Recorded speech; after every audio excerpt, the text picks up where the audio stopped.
lu tax nga ne complot politique. complot politique Ousmane Sonko. non dama am ay lu leer laa lay wax. lu leer comme lan. ensemble bi yi parce que tamit yow xam naa la doo wax rek di sànni lu leer comme lan nga mën a teg suñu loxo ñu mën a firndeel. xam nga tout a été planifié xam nga li ñu naan scénario bu ñu raté c'est un scénario que les gens ont raté. scénario la boo xamante ne ndaw si ci boppam moom moo ko raté et je pense que boo dégloo Omar Touré da ngay xam ne effectivement la petite là dañ ko utiliser et malheureusement rôle bu ñu ko joué loo elle ne peut pas jouer ce rôle là donc pour te dire tout simplement en tout cas les infos que nous détenons c'est des infos que véritablement il y a effectivement complot maintenant. xam nga soxna Adji Sarr. waaw xaw naa ko xam waaw pour dire vrai. xaw naa ko xam. si yan circonstances des ngeen. non jarul may wax circonstances mais en tout cas parce que c'est une sénégalaise ah. c'est une sénégalaise comme les autres sénégalais ah ma nekk ci dëkk bi ah vraiment ma yëngu ci dëkk bi may dugg fépp donc. dégg nga lu ñuy wax si moom yëpp ndax jàpp nga ne yenn saa yi ce n'est pas un peu exagéré ñuy wax si koo xam ne nii 20 ans la am ñuy waxee moom si anam yi. non parce que xam nga man li ma njëkk a posé problème mooy bi ñuy waxee agam bi ñu waxee agam ça m'a fait tilt ñu jógee foofu ñu ne dafay def liggéey temps ça m'a encore fait tilt parce que loolu très sincèrement musuma xam loolu ci moom li ma xamoon ci moom dañoo nekk ay xarit yoo xamante ne ñoom ñoo ko xam ñuy fréquenter daanaka un hôtel de la place dañ koy fréquenter. voilà si benn hôtel de la place nga ko xamee yow. voilà laa ko xamee donc mais ma gisoon une dame voilà mature une dame boo xamante ne voilà ku en tout cas lii mosuma ko imaginer ci moom. mais après bu may déggee yenn yi après ça ne m'a pas trop surpris mais quand même amoon na loo xamante ne xawoon naa ko xelmeti ci moom. ci en tout cas ci nu mu doon doxalee mais franchement man je ne pensais pas que lii yëpp dina donc c'est une dame qui a été utilisée ñi ko utiliser mais nous sommes dans un état Mohamed nous sommes dans un état et l'état mooy lan mooy que tu as les premières informations yow état yaa njëkk am les premières informations dara bu xewee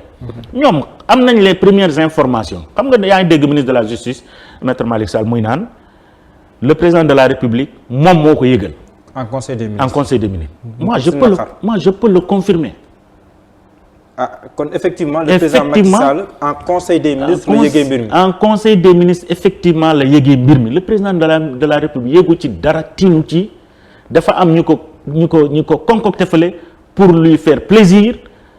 mais est-ce que tamit vengeance amul ci mbir bi dina ñëw ci président de la république. yaa ngi naan pour faire plaisir au président mais est-ce que tamit amul benn vengeance bu nekkee ne complot am na. non vengeance ci. parce que maître Tall ñëw na fii tudd na que si mbirum 94 milliards am na ku si doon tudd kilifa bu mag koo xam ne ni jàpp nañ moom mi ci complot. déggoolu ma la ma ne la que ce soit vengeance que ce soit leneen je sais que moo tax may confirmer encore une fois que c'est un complot man léegi man foofu li ma xaw a jaaxal mooy quand tu as les premières informations et que c'est un sujet assez sensible mais gérer ko bi ñu ko yëgee et le président de la République a reçu 2 jours après un vendredi le ministre de l'Intérieur et le ministre de la Justice la nuit pour discuter du sujet li may la wax nii c'est une information de taille il a discuté na ak ñoom mais bu fekkente ne ñoom ñi nga xamante ne ñoom ñoo ko war a apporter les certaines informations yoo xamante ne ça lui permet aujourd'hui de réagir mais dafay doy waar et que mbir mi dem na ba finalement le président de la République était obligé de laisser faire te man mun naa la waatal ne que tu vas voir les semaines à venir toutes ces personnes qui sont impliquées dans cette affaire-là le président va les sanctionner. Kon le président va sévir. Le président va sévir. Le président de la République va sévir. Et les Sénégalais verront qu'il a sévi. kooku man maa la ko wax. léegi ñu ngi woon si. parce que xam nga lu tax. parce que xam nga lu tax man ñooñu dama leen di woowee gis nga xam nga Ousmane Sonko muy naan président haute trahison gis nga ñooñu lay wax ne ils ont fait de la haute trahison. parce que xam nga lu tax lu gën a grave les comploteurs xam nga lu tax loolu mu grave parce que yow un chef de l'État mënul jël wóolu la sa compétence benn bëgg la ñaar wóolu la ñett dénk la mbir pour les Sénégalais yow ngay utiliser mbir moomu nga yor contre une personne et de manière extraordinaire pour juste véritablement faagaagal nit parce que noonu lañ koy woowee ñooñu lañ jublu mooy faagaagal Ousmane Sonko parce que loolu rek la ça veut dire que ñooñu boo leen joxoon paag dañ koy faagaagal ku koy jaaree ci lii boo ko joxee leneen loo xamante ne da koy faagaagal donc moo tax ma ne le président va sévir et le président je suis à 90%. Je sais à 90% que le président de la République est véritablement peiné dans cette affaire li ma la wax fu wóor laa ko teg Mohamed. maanaam mbir mi métti na ko nakar la. président de la République boo gisee muy def son discours boo ko gisee nga xam ne le président est peiné le président est abattu le président est déçu il est déçu à tous les niveaux déçu d'abord parce que par ce comportement de ces hommes. Déçu par taxawaayu ñi nga xamante ne ñoom la fal ci ay des postes de responsabilité parce qu'en réalité xëy na peut-être ma dugg foofu directement. mooy aujourd'hui lan moo nit ñi il faut que nit ñi bàyyi di naan sax c'est pas Ousmane Sonko nit ñi sont sortis pour autre chose il faut que les gens arrêtent les gens ont tourné le dos au président de la République li tax ñi tourné ko le dos mooy du dara du dul ñi nga xamante ne ñoom la fal à des postes de responsabilité aujourd'hui tous les ministres pratiquement tous les ministres ont fui leur localité il y en a que quelques les directeurs généraux ont fui leur localité les PCA ont fui leur localité ainsi de suite amul kenn koo xamante ne tey yaa ngi toppatoo li nga xamante ne moom mooy en tout cas les jeunes dans ton quartier les femmes dans ton quartier ainsi de suite li tax président fal la xam nga président de la République bu la falee Mohamed bu la falee ministre conditions yi moo tax peut-être tu es compétent peut-être am nga base politique boo war a entretenir pour moom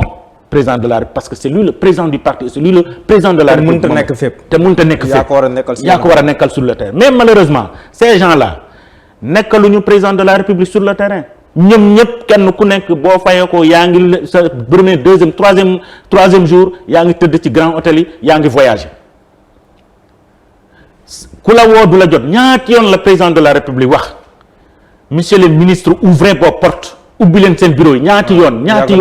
leen tànkam lu nit ñi daal leen dem ci débat yi di waxtaan voilà di waxtaan mais xam nga moom ministre mi ak nitam yi yu bëri ñu am ndombol tànk xam nga lu leen wute ak ñu nekkoon Ablaye Wade dafa amoon ay ñoo xamante ils étaient arrogants mais généreux mais ñii dañoo arrogant ba pare ils sont pas généreux. jegewuñu askan bi jegewuñu dañoo sore sax askan nekkuñ sax ci biir askan bi. mais Sambou. dama la 90% ci ñoom toxu nañu fu ñu nekkoon. waaw loolu xibaar sax wane na ko si mais Sambou. est-ce que yaa ngi naan président de la République bu nekkee ne complot am na yóbbu ko au départ. mais est-ce que après dama lay laaj nekkul lu ñëw taxaw ñenn ñi jàpp ne mën na nekk yoon pour benn opposant ñu faagaagal ko wala ñu écarter ko est-ce que tamit nekkul ne après amoon une volonté de profiter de cette situation là. oui absolument am na ñoo xamante ne ñoom ñoo ko pousse ci lii xam nga un ministre de l'intérieur lii yëpp bu amee bu taxawee muy naan ay c'est des terroristes c'est des forces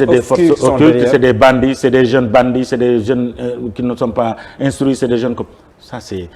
insulter véritablement l'intelligentsia des Sénégalais loolu kenn du ko wax donc ñoom ñoo koy wax ne non monsieur le ministre monsieur le président non nañu ne moom Abdoulaye Wade le président Abdoulaye Wade ñooñu lay wax les jusqu'au-boutistes te ñooñu quelqu'un qui a été président de la République bu la envoyé message bi ñu toll nga war a xam ne la situation est confuse et que c'est un ancien président de la République qui a fait 12 ans de pouvoir. Un message très sage. Un message très sage. Nekkul sa opposant bay wax. Non. Mais c'est l'ex-président de la République qui a parlé. C'est l'ex-président qui parle et c'est le père qui parle. Bu leen fàtte ne Macky Sall doomu Abdoulaye Wade la. Mais également c'est un sage qui parle. Moi j'ai beaucoup apprécié le message du président Abdoulaye Wade. J'ai beaucoup apprécié le message du président Abdoulaye Wade. Xam nga taxaw nga nekk di naan non président non il faut mater non il faut faire ceci non il faut faire ceci waxtaan dëgg ca la wala naan 2 jours rek. 2 jours rek la ñuy def voilà après mu jeex. ça c'est parce que ils ne comprennent rien de ce qui se passe sur le terrain et que ñoom ñoo waroon nekk sur le terrain di rapporter les choses au président de la République pour mu def ko aujourd'hui la jeunesse bi ñu wax Mohamed le président de la République a gagné 58% les élections avec une mobilisation de la jeunesse mais cette jeunesse là bu demee ba gisatul boppam ci li nga xamante ne moom la ñuy doxal parce que président de la République ñi mu fal nekkuñu sur le terrain amuñu benn contact ak jigéen ñi ak famille mais ñooñu ils vont se retirer bu ñu retiré woo fekk ñi nga xamante ne ñoom ñooy les jeunes de l'opposition sur le terrain mais c'est un cocktail qui va exploser c'est ce qui s'est passé donc ça veut dire tout simplement que war nañu bàyyi di wax ni non c'est pas Ousmane Sonko ñi ñoo sonn ainsi de suite mais beneen li may ñaan président de la li ma koy ñaan mooy signature bi mu signé ak l'Espagne pour le rapatriement des Sénégalais mu arrêté ko. D'accord. C'est un précédent dangereux ñun dañu nekk ci kaw gi ñu am ñu bëri ñoo xamante ne tey dañoo tukki ña nga Espagne ña nga Italie surtout Espagne yow boo ne léegi yow da ngay jëli ñi nekk Espagne ñi jël seen xaalis dem anam nu mu mënti demee ba dugg nañ ba commencé nañ liggéey ñenn ñi commencé guñ nga ne yow da ngay rapatrier ñooñu mais c'est extraordinaire bu fekkente ne dañ ko xelal na jàpp ne xel boobu du xel bu baax au contraire dañ koy mettre ak mal ak ñi nga xamante ne ñoom ñooy diaspora bi la preuve xoolal la diaspora les dernières élections Macky dafa rus complètement Sonko lañ voté c'est parce que diaspora bi alors qu'il a créé les députés de la diaspora il a créé un ministère chargé de la diaspora il y a le ministère des affaires étrangères il a tout fait donc ça secrétaire ça veut dire tout simplement mbir mi du foofu mbir mi fan la mbir mi mooy le travail sur le terrain et l'efficacité des décisions prises. Grand Sam Biagui évoqué nañ rapidement le cas capitaine Touré mais gis nañ tam le barreau maa ngi koy junj sànq maître Dior Diagne ñàkkul ne liir ko xo muy wane ne que dina porter plainte bi sax ko njëkk a bind kilifa bi muy le bâtonnier de l'ordre des avocats du barreau de Dakar ngir tamit ñaawlu taxawaay ñaari confrère am ku si mel ni maître Bamba Cissé ñëwaat si SMS boobu nga xam ne Ousmane Sonko liiroon na ko di wax ne loolu mooy corroborer wala mooy confirmer la thèse du complot ak maître Sow bi nga xam te ni jàpp nañ ne moom moo bind plainte bu Adji Sarr loolu tamit beneen ponk la bu mbir mi feeñal. Mohamed est-ce que ñun dañ la tudd yow plainte bi yow dañ la tudd. déedéet. est-ce que wax nañ yaa ko bind. est-ce que wax nañ ne ndax maa ko bind est-ce que wax nañ keneen moo ko bind dañ ne maître Dior Diagne. mais xibaar après war na ne ko sax nekk moom moo ko bind maître Sow moo ko bind mais moom wax na ne que musuta xam sax ku xam Adji Sarr musuta xam ku xam Ousmane Sonko musuta xam keneen koo xam ne dafa laale ci coow li. en tout cas képp kuñ ci tudd laalee nga ci man maa la ko wax ñëpp ñi nga xam ne dañ leen tudd laalee nga ci xam nga dugg naa jëluma nga bañ a dugg moo gën. lu la fa dugal ñi ñu tudd noonu yëpp ay maître Sow ak ay maître Dior ñoom ñëpp laale nañ ci dañ génn wax ak Sénégalais yi dëgg bu ñu taal réew mi kenn du ko taal nit ñi li ñu leen dénk nañ yem ci loolu ñu liggéey ci loolu ndax Sénégal mais ñu dénk la ay mbir ngay jël mbir moom di ko utiliser leneen soxlawuñ loolu ci Sénégalais yi tey ñi nga xamante ne ñooy suñu kilifa